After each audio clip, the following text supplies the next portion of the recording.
pelas nossas próprias vontades. É muito complexo, irmão, a gente olhar para essa visão e compreendermos que o nosso desejo ele não pode estar acima do desejo de Deus para as nossas vidas. Não pode estar acima do projeto de Deus para as nossas vidas. Não, mas eu preciso primeiro me satisfazer. Eu preciso primeiro ter. Eu preciso primeiro ser. Né? Eu preciso primeiro estar em evidência. Este é o maior desejo. Nós estamos olhando muitas das vezes mais para a nossa glória do que para a glória de Deus. Filipenses capítulo de número 2, verso de número 3 ao 4. Nada façais por partidarismo ou por vanglória. Olha o que Paulo está falando aos irmãos em Filipe. Que não é sobre si, não é sobre o que eu faço, é sobre o coletivo. Nós não podemos ter um partido dentro da igreja, nós não podemos ter, se não for o trabalho com os irmãos, eu não vou estar. Se não for o trabalho com as irmãs, eu não vou estar. Hoje é o pastor Luciano que vai ensinar, então eu não vou. Eu só vou no dia que for o pastor Eliones que for ensinar. E aí, quando o pastor Leones vem, o negócio aí é mais complicado, né? Ainda eu passo o pano ainda, né, pastor? Então, os irmãos conseguem entender isto? Não é sobre o outro. Muitas das vezes, não é sobre o que o outro está fazendo. Não é você escolher um lado para você estar. É você escolher o lado que Cristo está. E você precisa servi-lo aonde possa glorificá-lo. Tiago 3,16 diz: aonde há inveja, o sentimento faccioso, aí há confusão. Você está entendendo? Que nos últimos dias, esse crescimento de você olhar para si mesmo, de você olhar para dentro, mais para você, mais para os seus interesses, vai criar um sentimento de facção, de divisão, de tribo dentro da igreja, aonde só vai haver confusão, irmãos. Não vai dar certo. A gente não vai ter acertos. A gente fica batendo na mesma tecla. E os irmãos percebem, a igreja não cresce, a igreja não avança. A gente não consegue produzir na medida que precisávamos produzir. Por quê? Porque há um sentimento faccioso. Há um sentimento que é o meu grupo que faz. Sou eu que estou fazendo. É sobre mim, nunca é sobre Cristo. Os irmãos já perceberam que tem pessoas que fazem o culto para ele? O culto tem de estar, ele tem de estar no centro do culto. É ele que é o espetáculo. E muitas das vezes estamos normalizando tanto isso que virou costume para nós. Virou costume para nós isso. E aí o culto não é mais, nós não temos mais aquele prazer de estar no culto porque fulano de tal não vai estar. Porque o profeta tal não vai estar. O pregador tal, o ensinador tal, fulano de tal não vai estar. E aí é onde nós entramos em confusão. E aí é onde nós vamos perdendo a sensibilidade que estamos vivendo os últimos dias nessa terra. E Jesus está voltando. Terceiro, os relacionamentos serão afetados pela ausência de Deus quando há a normalização do pecado. Quando existe a normalização do pecado dentro da igreja, os relacionamentos vão afastando cada vez mais Deus do ambiente. Começa a ser muito sobre o homem. Começa a ser muito sobre o que eu sei, sobre o que eu estudei, sobre os meus anéis. E a gente começa a ver a ausência de Deus dentro aonde Deus precisaria estar. Quando Paulo está dizendo a Timóteo que iriam surgir pessoas desobedientes à paz, ingratos, irreverentes, pessoas que não criam mais em nada, essa crise espiritual afeta diretamente as famílias e automaticamente a igreja, porque a igreja é constituída pelo quê? A igreja é constituída pelo quê, irmãos? Por famílias, né? Estou eu aqui, está minha esposa ali. Se o nosso filho estivesse aqui, o Guilherme estaria aqui conosco. Não é uma família? Não é uma família, irmãos? Os irmãos estão quase dormindo. Hoje está meio, né? Hoje não tem aquele avivamento, não. Dá um sono, eu sei que dá. Mas vamos despertar aqui, ó. Olhem para mim aqui. Vamos lá? A igreja, ela é formada pelo quê? Não é por famílias? Se eu estivesse aqui, se o meu filho estivesse aqui, minha família estaria completa. Quando nós deixamos esses dias trabalhosos, dos últimos dias, alcançar a normalidade dentro das igrejas, porque hoje não é um tema que atrai muito público quando a gente vai falar de família. Até parece ser um discurso legal, os encontros de casais, os cultos da família, né? Parece ser um negócio até atrativo, mas não é o que a gente está enxergando, porque hoje ficou normal.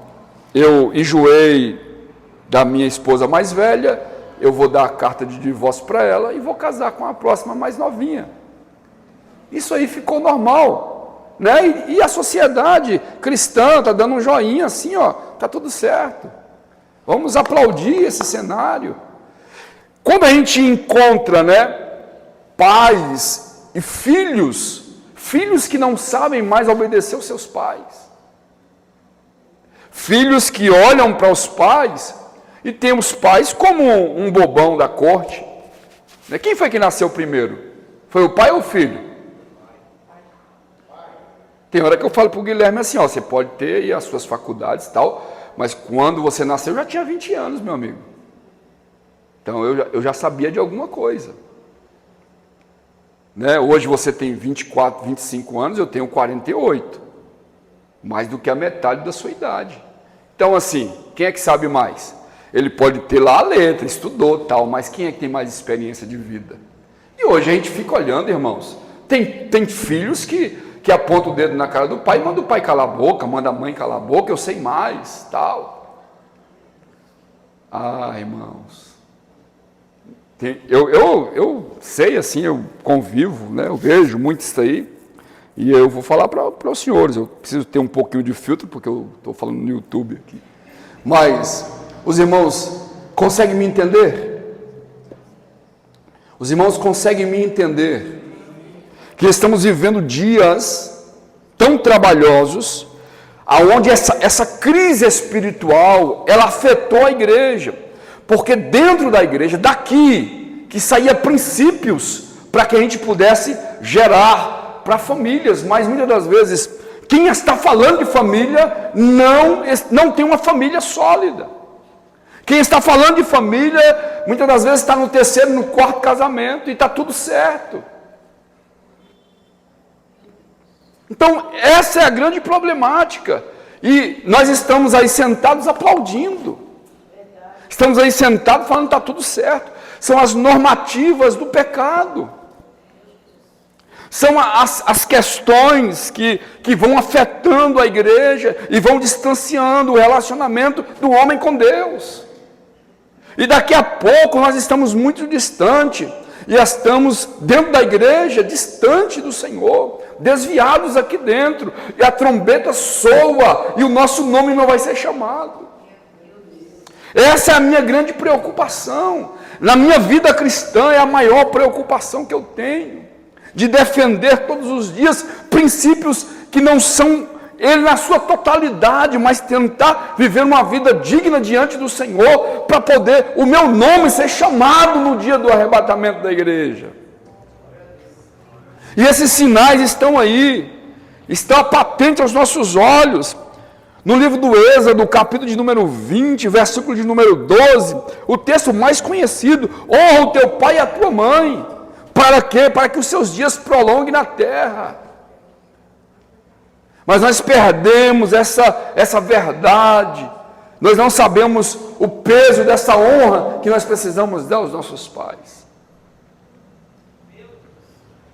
Estou casado, estou fora da minha casa há 30 anos já. Mas se eu chego na casa dos meus pais, está o meu pai e minha mãe. Meu pai já com 80 e poucos anos, minha mãe com 80 anos. E é eles que vão ditar as regras. Não sou eu que vou ditar as regras. É a casa dos meus pais. É eles que vão ditar as regras. E hoje, mas a gente não faz mais isto. Não existe mais essas questões. Efésios 6, do 1 ao 3, os filhos devem obedecer os pais, mas nós não estamos vendo mais essas questões. Romanos 1, 29 ao 31, existe uma lista semelhante sobre esses pecados sociais que nós estamos vivendo dentro da igreja. E nós não sabemos mais como criar. Unge a vara, irmã. Unge a vara, irmão. Pode ungir. Unge lá. Se você não quiser ungir, pode trazer que eu derramo o óleo sobre a vara. E a Bíblia diz, deita a vara sobre o lombo desse menino para que ele não se desvie do caminho se te responder. Mas pastor, hoje não pode, né, pastor? Hoje tem um problema aí, se bater, vai preso, né, tal, e aquela coisa toda. Então, mas você é a autoridade que Deus estabeleceu lá na sua casa. E isto precisava ser dito nas igrejas. Isto precisava ser pregado nas igrejas. Mas com que moral nós vamos pregar? Com que moral que nós vamos falar? Se muitas das vezes os nossos filhos são os mais rebeldes. Irmãos, eu falo que eu pequei muito na criação do meu filho. Mas meu filho era o exemplo da igreja. É tanto que ficou um fardo para ele me acompanhar. Porque era o exemplo. Ó, você não pode errar. Você é meu filho. Você tem que andar na linha, cara. Você tem que ser exemplo para todo mundo dentro da igreja. Isso muitas vezes torna um fardo. Eu sei que é um fardo. Mas nós precisamos, muitas das vezes, ter esse rigor para mais tarde a criança não se desviar do caminho. Mas a gente não consegue. E esse nível de relacionamento vai afetando tanto, vai trazendo tanto prejuízo para a igreja, que as famílias estão desmembradas, estão distantes, não tem mais o afeto paterno, materno, do filho, do irmão, cada um no seu canto, se brincar, cada um com seu celular, no seu lugar, falando pelo WhatsApp, bom dia mãe, bom dia pai, benção mãe, benção pai, e está no quarto, está na sala, não tem mais esse relacionamento, e a igreja vai perdendo esse contato familiar, que é onde se gerava números para a igreja. Hoje nós não estamos mais vivendo isto. Então essa sociedade vai abandonando isto, porque os últimos dias na terra os últimos dias na terra está patente aos nossos olhos essa questão. Quarto, o prazer será mais ao amado do que a Deus. O verso de número 4, Paulo vai falar sobre esse prazer que nós temos, né? Coloca aí 2 Timóteo, capítulo de número 3, verso de número 4.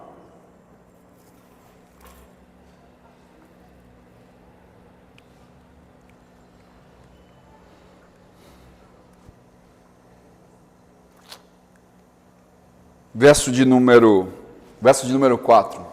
Traidores, obstinados, orgulhosos, mais amigos dos eleitos do que amigos de Deus. Olha, o que Paulo está dizendo, que nos últimos dias nós amaríamos mais os prazeres. Esse deleite aqui é mais a nossa satisfação. Pecar, muitas das vezes, é bom, né? Alimenta a carne, né? Deixa a gente vigoroso, né? Esse é o prazer. Nós seríamos mais amantes desses prazeres do que do próprio Deus.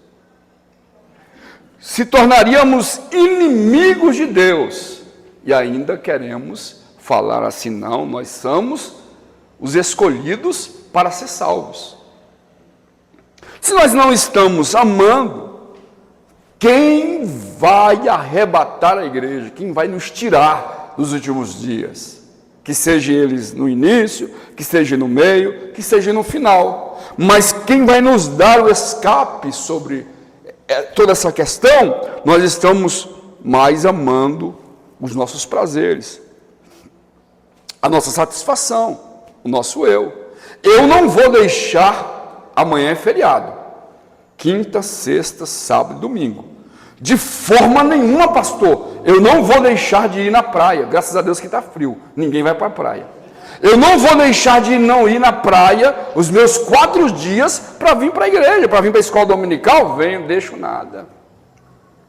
Para vir, não vou vir, porque eu posso vir outro dia, é o meu feriado prolongado, eu sou o cara mais trabalhador, eu sou a mulher mais trabalhadora da face da terra, estou cansado, preciso tirar. Irmãos, eu não estou dizendo que você não precisa, pega a sua família, vai dar uma passeada, você vai ter quinta, vai ter sexta, vai ter, sábado é ceia, hein? Sábado é ceia, cuidado, mas muitas pessoas trocam, a ceia não tem mais nenhuma relevância assim, eu sou mais amante do meu prazer, eu tomo a ceia o mês que vem, vai ter a ceia, no segundo sábado tem a ceia na sede, eu vou para a minha igreja matriz tomar a ceia, está tudo certo, então não precisa, aí você vai ter quinta, sexta, sábado, domingo, então assim, toma cuidado, vem, se você não consegue fica só amanhã e sexta, vem sábado, a ceia vai ser muito boa, né? Aí você vai ter de ficar domingo, deixa para o próximo feriado prolongado, que talvez não vai ter esse evento tão importante como a ceia. Você percebe que o nosso amor a nós mesmos, aos nossos prazeres, está acima do amor a Deus. Eu não vou medir a consequência, eu não vou medir a dificuldade, eu preciso satisfazer primeiro a mim. Eu concordo, irmãos, a vida frenética que nós vivemos, corremos daqui, corremos dali, trabalhamos e toda essa questão, eu concordo com os irmãos, precisamos descansar. Se você tiver a oportunidade, tira sim um período para poder ir num parque, jogar uma bola, tal, enfim, se divertir, mas priorize as coisas do Senhor. Dê valor ao sacrifício de Jesus na cruz pela sua vida. Olhe com um olhar mais cuidadoso sobre essas questões. Administre o seu tempo. Paulo vai dizer que nós precisamos organizar o nosso tempo. Precisamos trabalhar de dia e de noite. E você não pode ser preguiçoso. Você não deve ser preguiçoso. Você precisa sustentar a sua família, cuidar, pagar as suas dívidas em dia. Mas toma cuidado com esse negócio de levantar de manhã e voltar de madrugada, pensando que você vai juntar alguma coisa aqui na terra. A Bíblia diz que só vai ficar para as traças e o ferrugem comer. Toma cuidado com isso. Organize o seu tempo. Organize a sua vida. Mas pastor, eu tenho muitas dívidas, eu também tenho. Muitas e muitas e muitas. São inúmeras. Mas eu fiz, e não precisa você seguir o meu exemplo, não, pode ficar tranquilo. Mas eu falei para mim mesmo, eu vou tirar dias específicos para poder tratar da obra de Deus. Pode estar o chicote estralando no trabalho, o Marcelo trabalhou comigo um tempo, ele é prova disso. Dava um horário e falava, Marcelo, vamos embora, meu amigo, arruma as ferramentas aí, deixa para amanhã a gente volta. Mas eu vou, hoje é culto de ensino, eu preciso estar na igreja, não é porque eu vou ensinar não, podia ser o pastor Eliones, os presbíteros ensinaram aqui, eu não faltei um dia, estive todos os dias aqui, e eu saio de casa cedo, moro longe da igreja, mas eu preciso ter prazer de servir o meu Deus, e nós vamos normalizando as coisas. Está tudo certo, estou cuidando da minha família, estou pagando, está tudo certo, você precisa fazer isso. E eu não estou falando para você ficar 24 horas dentro da igreja, não é isso, mas toma cuidado, Porque muitas das vezes você começa a idolatrar o dinheiro, idolatrar o seu trabalho, e as coisas vão se encarretando, daqui a pouco você está frio, está tímido, o relacionamento vai caindo com Deus. Pastor, eu sei da minha vida espiritual, eu sei disso. Eu não estou aqui pedindo para você ficar em casa dormindo, porque você não vai conseguir nada. Sai para trabalhar, vá passear, cuide da sua família, mas priorize as coisas do Senhor. Porque pode ser que o seu coração não esteja mais nas coisas do Senhor. Daqui a pouco se torna idolatria. Você vai começar a idolatrar outras coisas. Eclesiastes 2, do 10 ao 11, Salomão vai falar sobre esses prazeres terrenos. Temos de tomar cuidado. Isso é a normalização do pecado. Lucas 8:14, vai falar desses prazeres que sufocam a palavra de Deus. Sufocam a palavra de Deus. Os prazeres da vida. Isso é um perigo, irmãos. Perigo. Vai sufocando, vai matando, vai minando. E aí você começa a dar ouvido a tantas coisas. Coisas que você não enxergava quando seus pés estavam aqui dentro. Aí você começa a ver, e e daqui a pouco a igreja não serve mais para você. Hebreus 11, 25 fala sobre isso. Que Moisés era um grande exemplo. Ele rejeitava os prazeres que levava ele ao pecado. Então, nós precisamos praticar essa questão. Quinto e último, para a gente terminar, eu nunca cheguei a esse tempo todo, mas vamos lá. O maior perigo da aparência da piedade sem o poder de Deus. Finalizo aqui. No verso de número 5, coloca aí 2 Timóteo capítulo 3, verso de número 5. Para a gente finalizar. E aí a gente vai falar sobre o outro sinal. 2 Timóteo.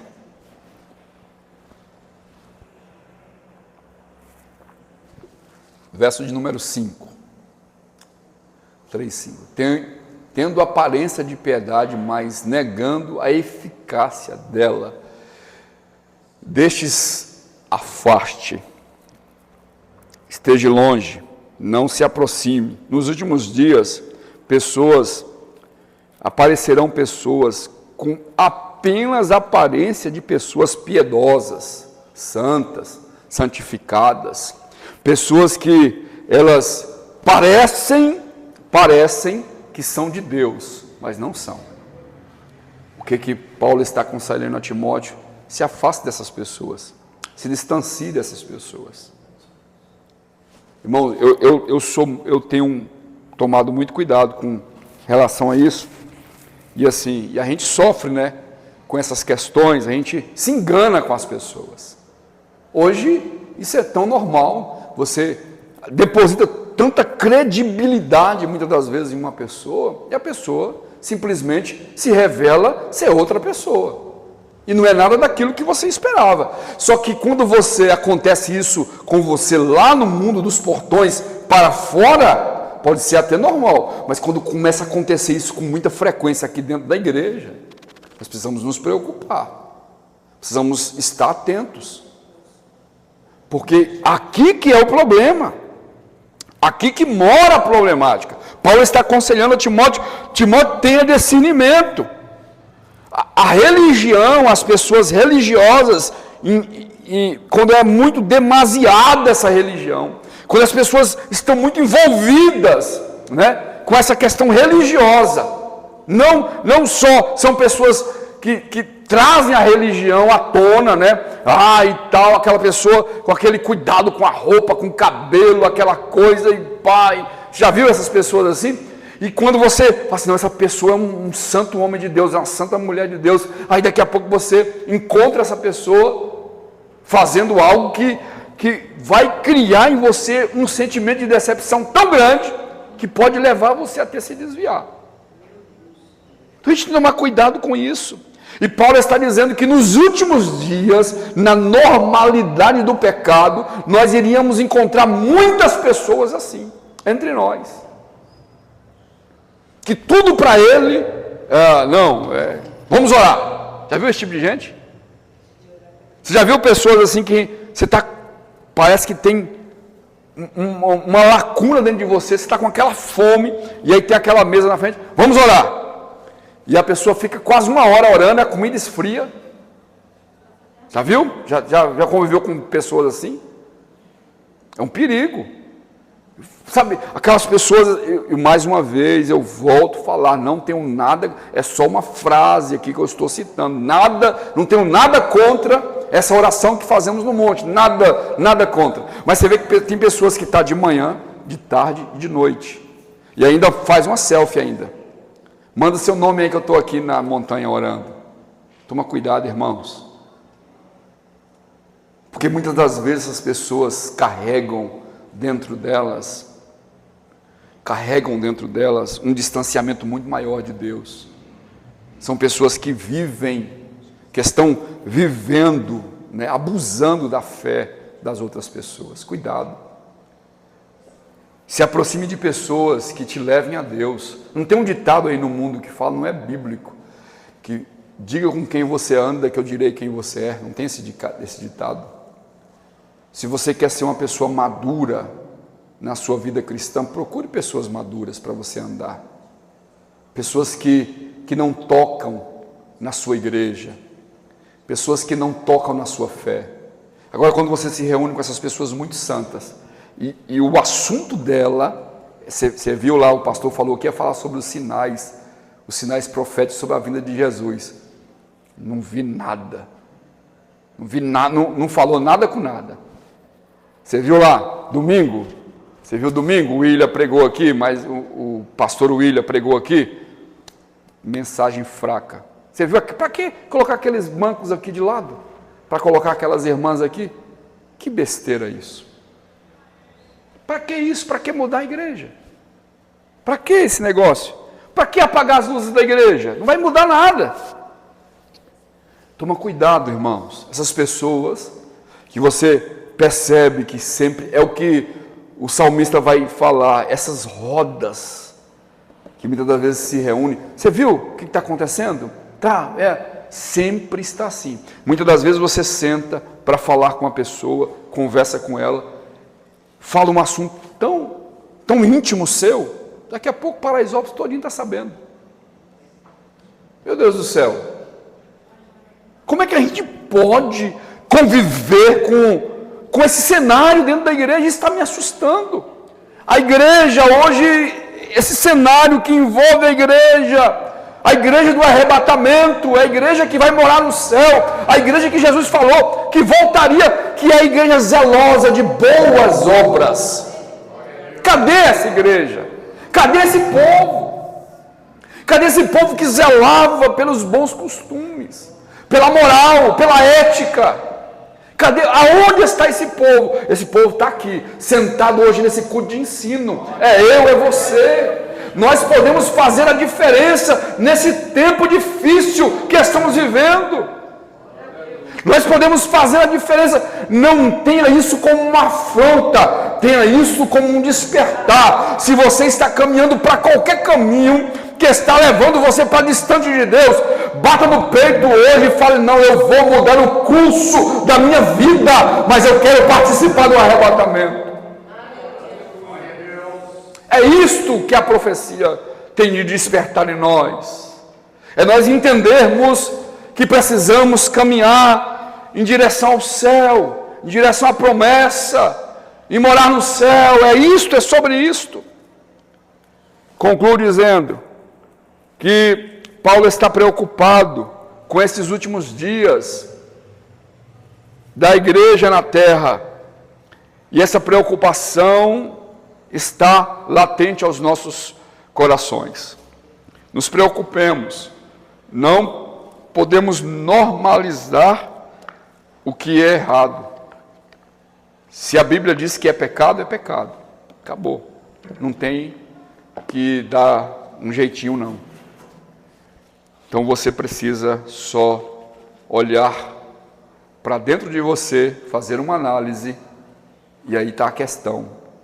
Faça hoje uma análise da sua vida e questione quais os caminhos que você tem trilhado. Curve a sua cabeça, eu quero orar por você. Deus, eu quero finalizar dizendo ao Senhor que nós vamos tratar desses assuntos por mais algumas quartas-feiras. Prepare o nosso coração, que os irmãos que vieram hoje aqui, as irmãs que estiveram aqui, Senhor, que eles não percam o desejo de estar conosco nas quartas-feiras que virão. Tenho certeza, Senhor, que nós iremos amadurecer muito mais o nosso discurso. Isso não é um ataque, isso é um alerta, Senhor. Enquanto a igreja está dormindo este sono da indolência, nós estamos perdendo vidas, estamos tendo pessoas que estão sendo atacadas todos os dias. E hoje o adversário da nossa alma senta em uma plateia para poder aplaudir, Senhor, a igreja sendo destruída, mas não por ele, por nós mesmos. Muda esse conceito, muda essa visão, que o Senhor nos desperte, que o Senhor amadureça em nós o desejo de entender, Senhor, que estamos caminhando para os últimos dias da igreja aqui na terra. Que Deus te abençoe. Meus irmãos, hoje rapidinho tem uma novidade, viu? Antes dos irmãos ir embora, tem um chazinho lá atrás com a bolacha para vocês.